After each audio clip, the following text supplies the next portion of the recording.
গাছে আসতে শুরু করেছে মুকুল। আবহাওয়া অনুকূলে থাকলে এবার ভালো ফলনের আশা বাগান মালিকদের। সেই আশায় বাগান পরিচর্যায় ব্যস্ত সময় পার করছেন তারা। এ নিয়ে আরো বিস্তারিত জানাতে সাতক্ষীরা থেকে যুক্ত হচ্ছেন সহকর্মী আহসান রাজীব। রাজীব, জেলার আম বাগানের পরিচর্যা সম্পর্কে জানাবেন।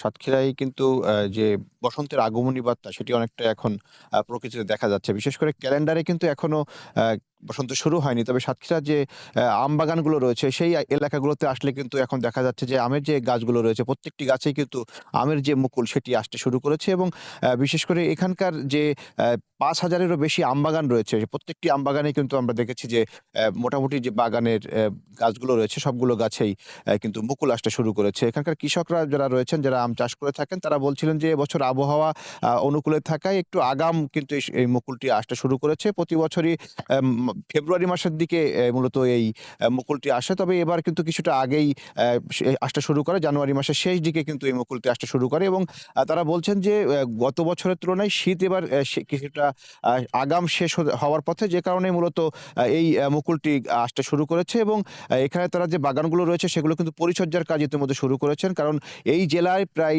৫,০০০ এর যে বাগান রয়েছে সেখানে প্রায় কয়েক লাখ মানুষের কর্মসংস্থান এবং অর্থনৈতিক কর্মকাণ্ড চলে এই আম বাগানকে ঘিরে।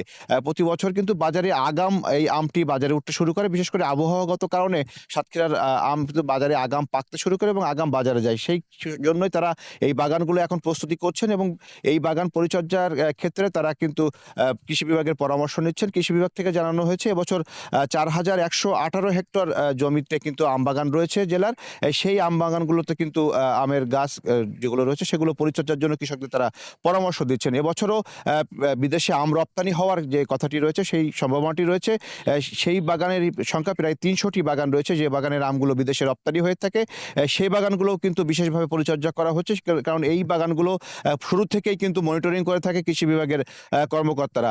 তো এবছর কিন্তু সব মিলিয়ে কৃষকরা আশা করছেন, যারা আম চাষী তারা বলছেন যে ভালো ফলনের তারা আশা করছেন। তো এই ছিল সব মিলিয়ে আমার কাছে সাতক্ষীরার আম বাগান থেকে সবশেষ তথ্য। শম্পা।